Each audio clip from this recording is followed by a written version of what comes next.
آج میں نے آپ کے سامنے آیت مجیدہ کا شرح حاصل کیا ہے، وہ سورہ قصص آیت نمبر 76 ہے۔ اللہ تعالیٰ قرآن مجید میں فرماتا ہے اِنَّا قَارُونَ كَانَ مِن قَوْمِ مُوسیٰ، بے شک قارون حضرت موسیٰ کی قوم میں سے تھا، اس نے اس نسبت کا غلط فائدہ اٹھایا، فَبَغَىٰ عَلَيْهِمْ، اس نے انسانیت پر ظلم کرنا شروع کر دیا، انسانیت میں بغاوت شروع کر دی، انسانیت کو اپنا غلام بنانا شروع کر دیا، اس کا یہ کردار بن گیا۔ اللہ تعالیٰ کہتا ہے رہی بات ہماری تو ہم نے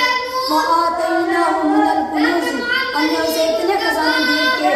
مَا إِنَّ مَفَاتِحَهُ لَتَنُوءُ بِالْعُصْبَةِ أُولِي الْقُوَّةِ، کہ ہم نے اسے اتنے خزانے دیے کہ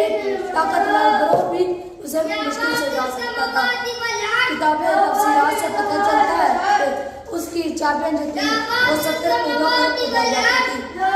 اللہ تعالیٰ کہتا ہے کہ جب وہ اپنے گھر سے نکلتا فَخَرَجَ عَلَىٰ قَوْمِهِ فِي زِینَتِهِ، اچھا دھج کے نکلتا، زینت کے ساتھ نکلتا، اپنے مال و دولت ساتھ میں لے کے چلتا، اپنے غلام ساتھ میں نکلتا، وہ اپنے مال کا غرور کرتا،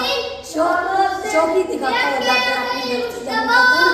تو گھر میں نکلتا تو شوقی مارنے کے لیے نکلتا۔ پھر اللہ تعالیٰ کہتا فَخَسَفْنَا بِهِ وَبِدَارِهِ الْأَرْضِ، ہم نے اسے مٹی میں دھسا دیا،